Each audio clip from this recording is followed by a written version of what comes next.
we could get one thing out of the way early on. By the way, you really, here we are in December, and you're still celebrating the Mets. Yeah, I went to the 6th game. Thanks to, I'll never forget that game. It seems so long ago now. We shouldn't kid the home audience. By the miracle of tape, we're a little out of sequence here. And as I sit here now, you can still smell champagne. Two of the guys were in here earlier, and but now it's December. Or 6 years from now, depending on your aerial, I suppose. The Black Woody Allen is something I will not call you. I think you'll be relieved to know that. But Thank you. It's a phrase that comes up in everything I've read about you. Where in hell did they get that idea? Aside from the obvious fact that you both have red hair and are Jewish and wear glasses. And we're from Brooklyn. I'm from Brooklyn, yeah. It started in Cannes this past May. The film was in the Cannes Film Festival. And the French critics started. Oh, well, no wonder. The French. But it's been picked up here. Yeah. Right. Well, let's see, because your film was in black and white, and you do wear glasses, I suppose did they see any other similarities that I'm missing? I don't see them. So we can let that go. Let it rest. Are you in any way at a dangerous point in your career now? You've done a film that no one who couldn't sell, as they say, refrigerators to Eskimos could have sold them from what it sounded like you were going to do. But somehow you did it. People are paying good money to see it now. You're in danger of being driven around now in limousines and taken to lunch. You know what I mean? Is this a dangerous point for you as an artiste? It could be. I won't let it become that. Yeah. How do you protect yourself? Well, I do it because I know what I want to do. I want to be a filmmaker. I want to make films. I don't make films. I didn't do it because become famous or to meet gorgeous women or to make tons and tons of money. Yeah. And since I know what my priorities are, all the other stuff doesn't matter. So I'm just going to continue making films.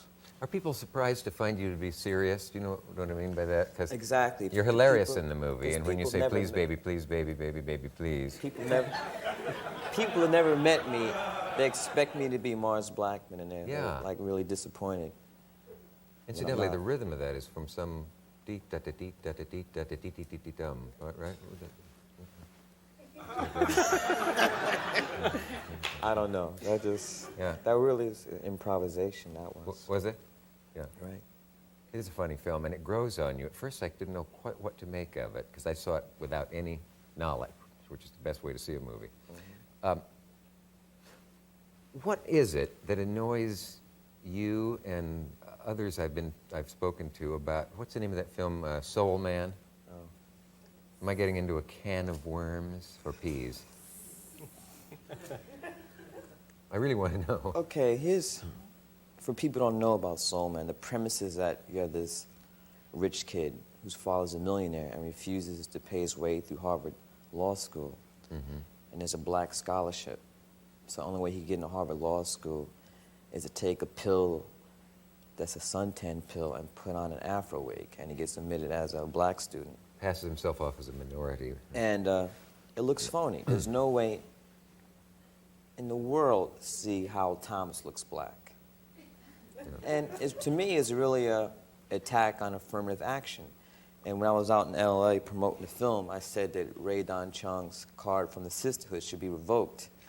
And the producer, Stephen Tisch, called me up and started getting nasty about it, saying, had I seen the film? I said, no, I didn't have to see it. I mean, that's the premise of the film.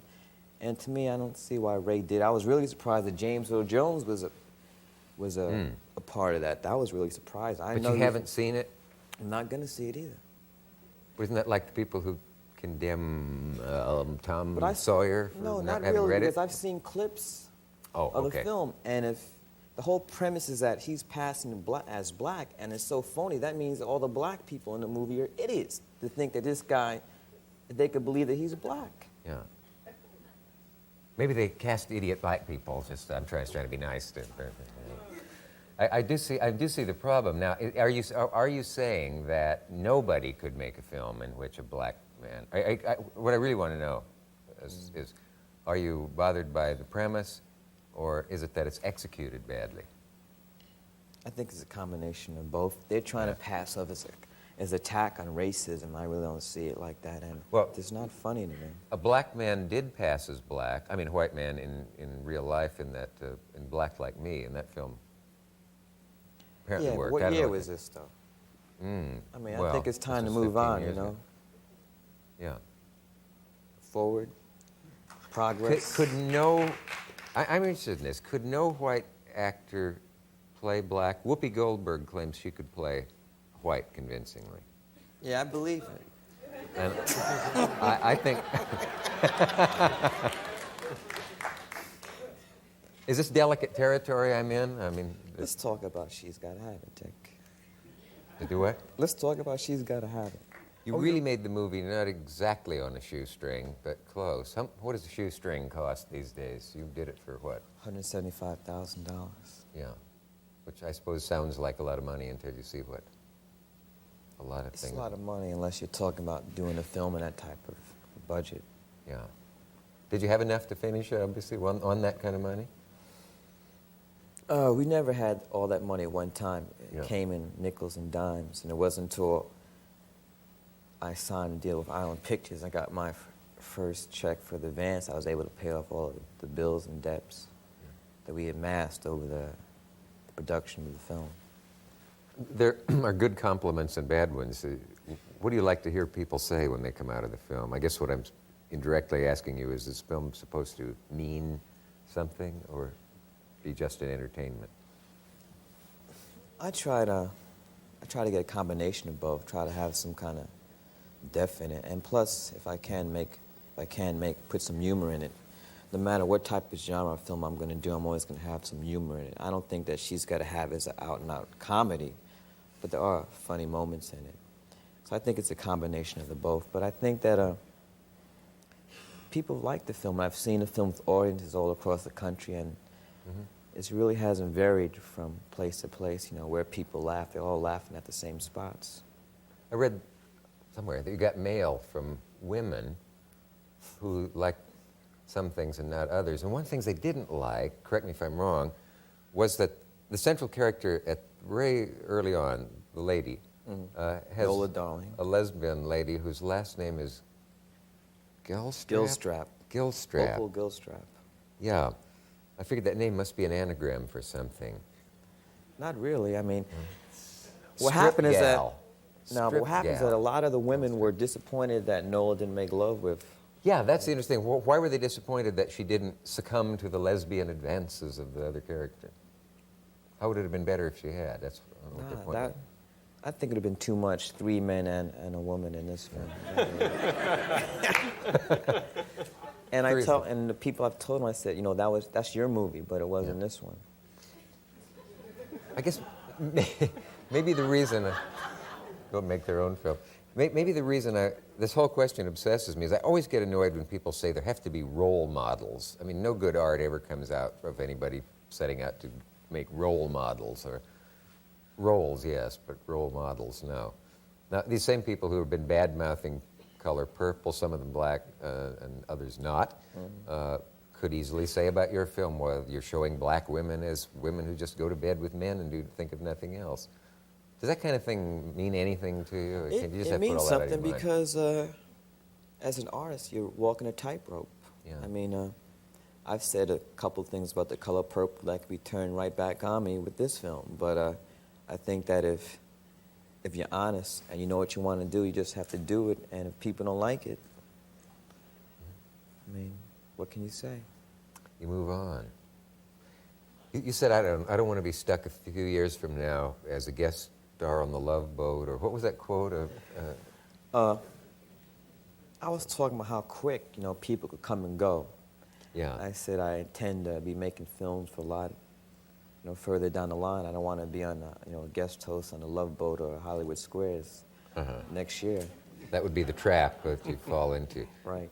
Do you find you've had enough time now as a success to be annoyed by the constant problems of being interviewed and so on? What is it they ask you that really irks you? I can guess, but I may have covered a couple of them already. You were about to tell us when we were rudely cut off. I was going to say I find it amusing that I'm having meetings with these studio heads all the time. And it's amazing. I mean, a year ago we were killing each other to get this film made. Now they're throwing all kinds of money at me to sign 3 picture deals with these studios. And That shouldn't surprise you, though, does it? no, it doesn't surprise, but it's amusing, though. It's got to be, yeah. Do you ever amuse yourself by not showing up, for example? Or? No, I don't think I can afford to do that. I mean, I just have one film. You can't get too cocky or anything because the next one bombs, you know. I'll be out on the street selling tube socks like you saw now.